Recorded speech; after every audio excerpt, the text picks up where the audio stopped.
actually a trained scientist, a neuroscientist to be specific. And I've been in active research for over 20 years, funded by all the major German funding agencies like DAAD, the DFG, and the Humboldt Foundation. But during my career in the lab, I was always really interested in connecting back to Germany. You never quite lose this connection to the country where you came from. And I have established a number of research cooperations with German partner universities, but it wasn't as satisfying as I thought in terms of me moving things forward. And when the offer came to join the German embassy as a science counselor, I jumped at the chance because I thought this is a very interesting career path where I can do a little bit more as a scientist than just being in the lab.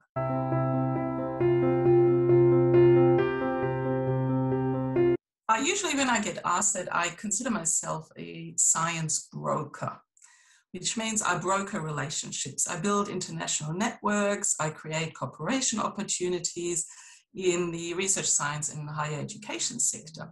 My responsibilities are quite diverse. One big part is just observing and reporting on what's happening in science research and education in Australia, back to Germany, provide information about what's happening in Germany, here in Australia, do some research marketing, identify cooperation and investment opportunities, in particular also with industry, to connect research and industry a little bit better. And when we do have delegations pre-pandemic, and we had quite a lot, I help assist these delegations and the visitors from government or from research organizations with their program. I introduce them to the right people and I identify opportunities for them. Of course, I also organize, with the help of my colleagues at the embassy, a number of events, symposia, workshop, and the like. Main partners in Germany are, of course, the Foreign Office, the Ministry for Education and Research, funding agencies, research organizations, universities, and peak bodies, and the same over here in Australia. We are very lucky in Australia. We have a number of really good German partner agencies other than the embassy. We have an information center by the DAAD in Sydney with who we work very closely. We have a very active Chamber of Industry and Commerce in Australia. So these are my main partners, otherwise think tanks and the like. And of course, the whole diplomatic corps, all the big embassies have science counselors like myself, and we get together frequently, especially the ones from the European Union, all the member states, and discuss how we can further not only our own countries, but also the European agenda. And we organize regular meetings with the other science counselors, but also with all the research agencies in Australia.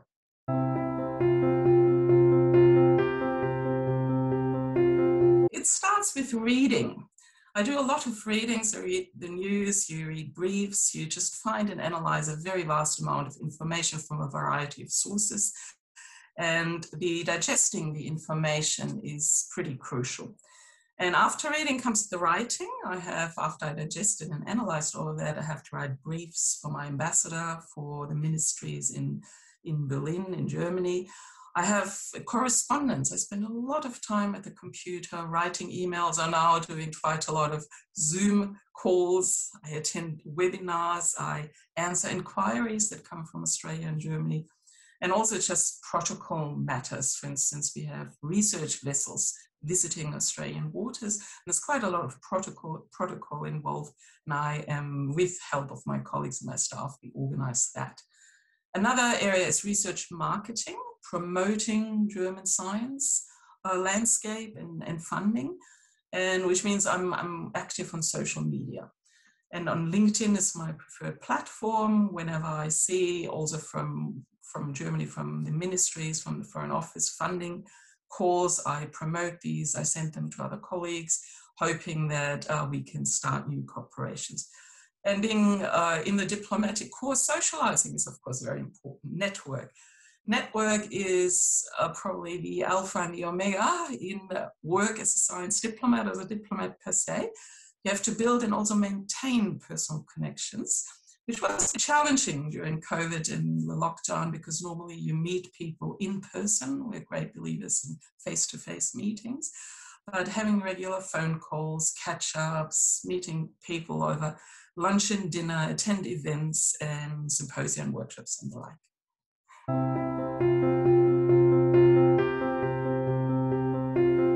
An interest in science and research is critical and essential if you write a job ad, because if science and research doesn't particularly interest you, you're not going to do a good job. You're not going to enjoy your job. It is not essential to be a scientist per se, but having some scientific training, and the more you have, the more you understand about how science and research and academia work, the better you're going to be in your job. It's very helpful to have these insights, how universities work, how universities engage with government. You do need a fair bit of analytical ability, but I would say this is required in all jobs of this kind. There's a lot of information which you have to digest, find out what's worth pursuing, what's not worth it, digest it down to an legible, understandable format for ambassadors and ministries. You need, of course, people skills, but again, this is something is needed in pretty much every job, diplomatic skills. Having a bit of a knowledge of politics and the political backdrop and the big political picture is useful. But this is something, even if you don't have it at the beginning, this is something you acquire quite quickly when you work in these circles. I mention this because I think it's important to know, when you have the information, which areas, which corporations and investments are worth pursuing, where do you go in this political backdrop and which others not. Well, if you talk about science diplomacy, there are 3 pillars. People always say the first pillar is diplomacy for science, which means you use diplomacy to further international scientific cooperation, talking to people, finding things, setting things up. The second pillar is science for diplomacy, where you use science to further diplomatic goals. For instance, if you promote the goodwill with a partner country, if you have lots of really good scientific operations, it helps then on a different level in political talks. And the last one is science in diplomacy, which I think we've seen quite a lot in the last year, where you use science to inform and advise foreign policy and political decision-making.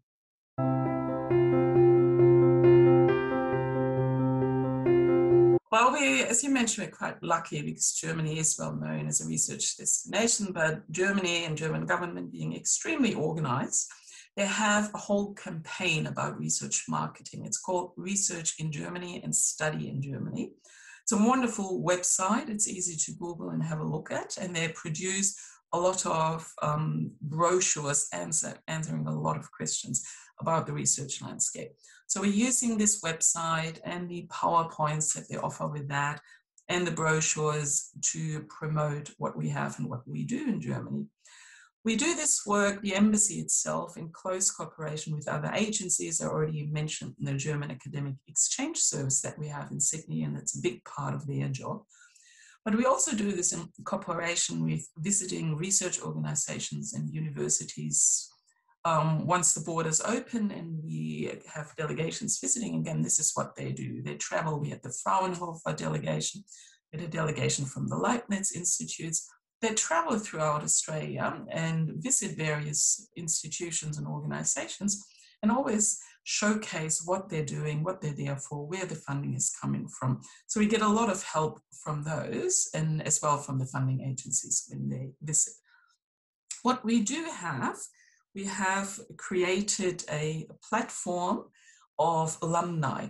And these alumni, these are usually either Germans or Australians who have received funding from fellowships from German agencies and have remained and continued their work as researchers in Australia. And we recruit them to help us because Australia is a big country and with lots of cities and lots of universities. And we have their help to also provide this information about what German landscape is like, research landscape, and what funding opportunities there are. But in spite of all of this, there are 2 challenges, I think, which are quite uniquely German in a way when you try to promote this. And one is obvious, it's language.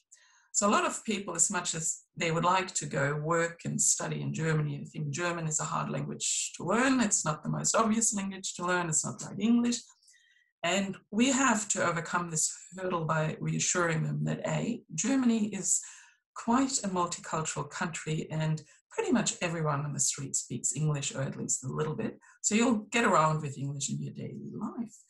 But also that German universities, for instance, have moved to teaching quite a lot of their courses in English, certainly in the postgrad courses. And for instance, at Max Planck Institution, the standard language in the lab is English because it's so many researchers from different countries. The other thing is a funny one. You may know that in Germany, higher education is for free. There are no universities and study fees, enrollment fees. And this is something that's always been like that and will be like that. It's a big bonus. But if something is free, a lot of people think it's cheap. So how can an excellent university education be worth anything if it's for free? And this is a thinking we have to, especially in Anglo-Saxon countries where universities for international students cost a lot of money. This is a thinking we have to work with and explain to people. Only because education is for free and you can study for free doesn't mean it's cheap and not worth anything. It's still high quality. So these are the two main challenges we face. As you mentioned before, Germany has a good reputation as a research and innovation powerhouse. Everyone knows, for instance, Fraunhofer. It's a standard name.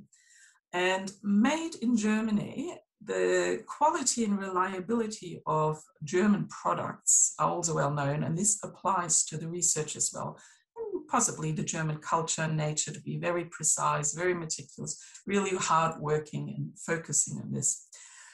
People also know that the German government supports research and education. We have a very, very strong and constantly growing public funding support, which unfortunately is not the same in all countries. So we're proud of this in Germany and very grateful to the German government to support its researchers and scientists in that way.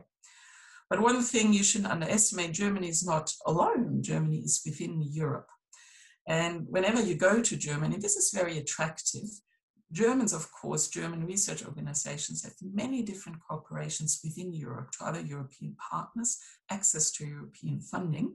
And by coming to Germany, a researcher from overseas, from outside the EU, gains access to many more opportunities within the European research area.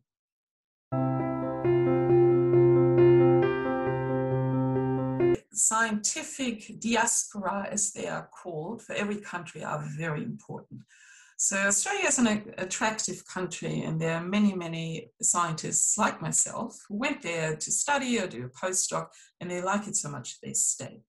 Now, they are crucial because they're not so much a brain drain for Germany, but a science bridge, because like me, they connect back to Germany. We rely on these alumni to assist with our work of research, marketing, and networking and building corporations. Germany has the Humboldt Foundation and the German Academic Exchange Service, who run fairly large alumni networks. But if you haven't received fellowships of these and you are in Australia, a researcher, you are not part of their alumni activities. So about 3 years ago, the German embassy, jointly with the Australian embassy, thought we have to do better. We have to create a network of everyone interested in bilateral research cooperation between Australia and Germany. The alumni included, of course, but everyone else as well. And this includes also industry, chamber people, and funding agencies. So we created the so-called Australia-Germany Research Network, AGRN. We decided to not have a website for this platform, but rather rely on social media, because the website requires quite a lot of work and social media is, in our opinion, the way to go. So we have a LinkedIn member group. It is open to anyone who wants to join. We currently have 1,300 members. And we use this platform in addition to e-newsletters and emails to keep all of our members informed of what's happening, funding calls, policy changes, opportunities, and the members use it to connect with each other, to, for instance, showcase some great bilateral research they've done, some paper they have published, and also, for instance, find industry partners. We support this with a number of network meetings in different cities, both in Australia and in Germany. And starting last year, we want to have an annual online AGIAN conference, which connects everyone from both countries. And we're looking forward to hosting this again this year in 2021.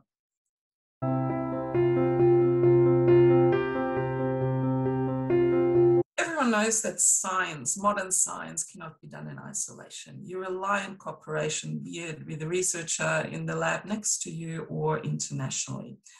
And international scientific cooperation is central to Germany's science and research policy.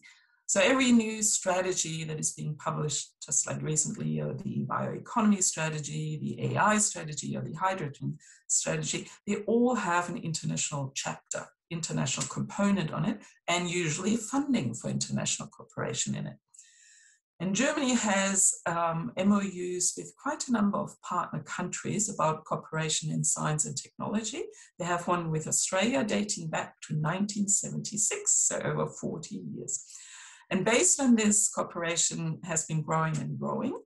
And we have currently, I think, over 600 cooperation agreements between universities in Australia and Germany.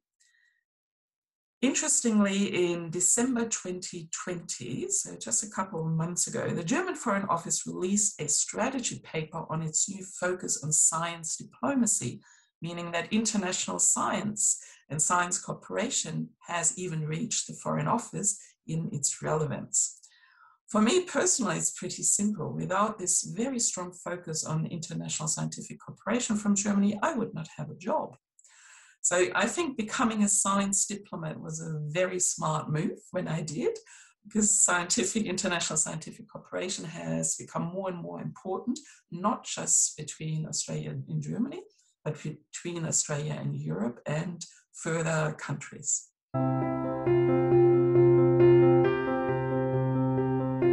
As we know, Germany, with the rest of Europe, is going through the second wave, and it's quite severe. And I think they're seeing very slowly the light at the end of the tunnel, but it's a long way to go.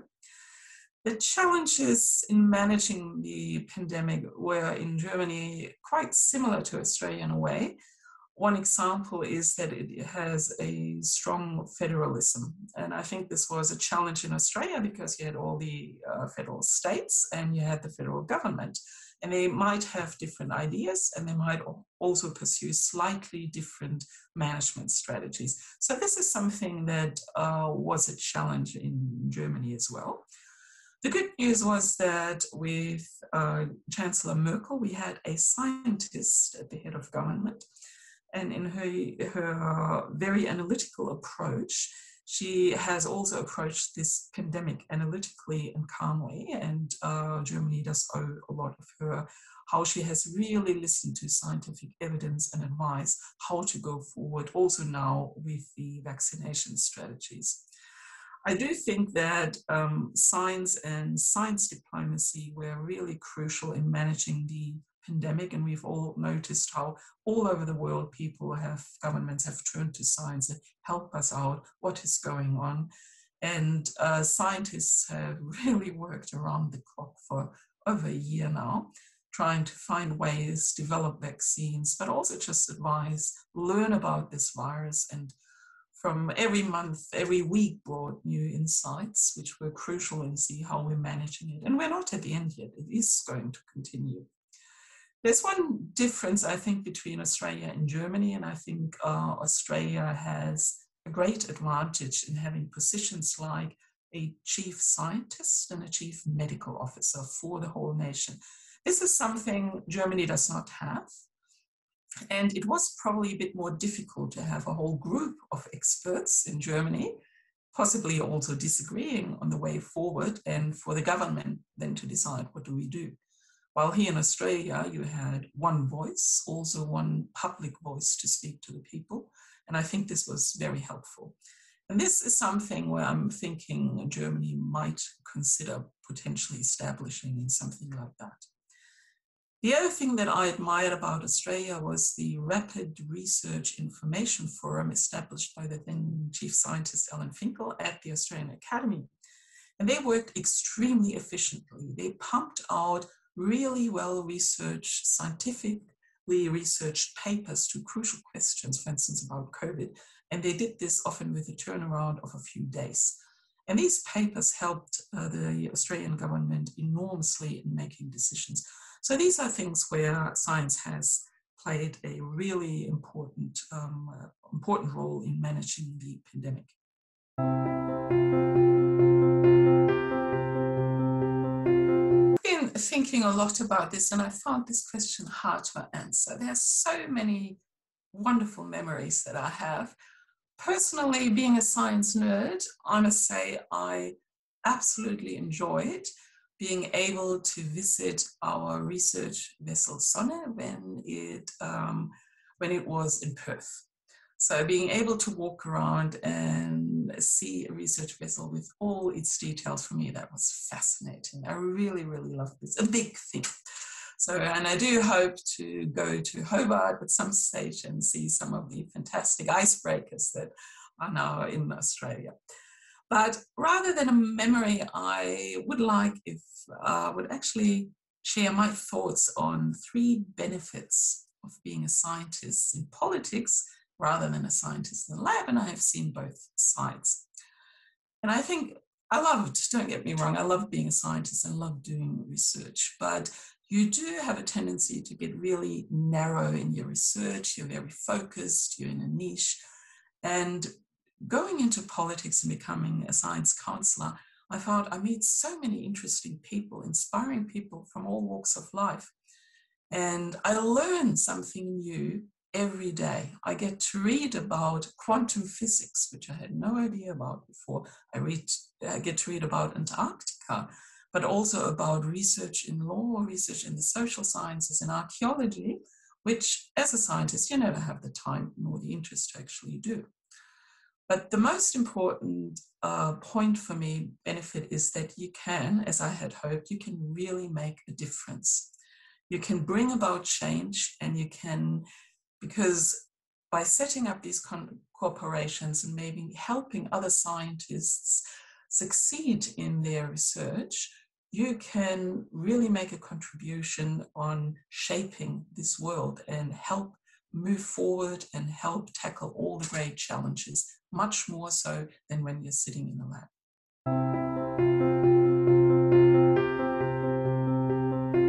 Absolutely. I haven't looked back. I haven't regretted it for a minute.